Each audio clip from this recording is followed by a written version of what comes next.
අද අපි හදන්න යන්නේ ගෙදර ගෙනල්ලා ඉතුරු වෙන ක්‍රොවාසෝන් වලින් ඉතුරු වුණාට පස්සේ ඔයගොල්ලෝ ගොඩක් අය කරන්නේ ඒක එක්ක විසික් කරනවා ඒ වගේ දෙයක්. අද අපි ඒක විසික් කරන්න නැතුව ප්‍රයෝජනෙට අරගෙන ඩෙසර්ට් එකක් හදාගන්න විදිය මේක නම ක්‍රොවාසෝන් පැරදියු කියලා කියන්නේ. මේක අපි හදන විදිය බලමු. ඒකට ගත්තා කිරි මිලිලීටර් 200ක්, සීනි ග්‍රෑම් 70ක්, බිත්තර දෙකක්. මේක වෙනම ටේස්ට් එකක් ගන්න නිසා මම ආමන්ඩ් දෙක ග්‍රිල් කරපු ආමන්ඩ් ඇට ටිකක් අරගත්තා.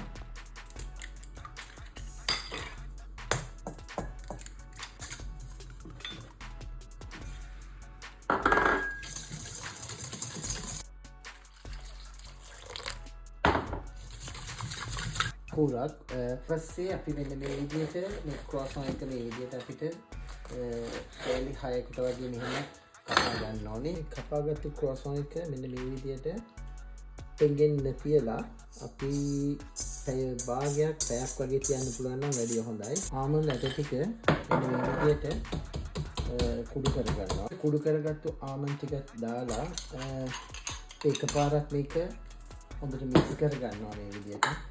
දාන්න යන්නේ මෙන්න මේ විදිහට සර්කල් එකකට දාලා මේ විදිහට සර්කල් එකේ දාලා එතකොට අපිට ක්ලයන්ට් කෙනෙකුට උනත් සර්ව් කරද්දී හරිය ලේසි ලස්සනට ඩෙකෝර් එකක් විදිහට මේ විදිහට අපි මේ පුරව ගන්නවා සර්කල් එක.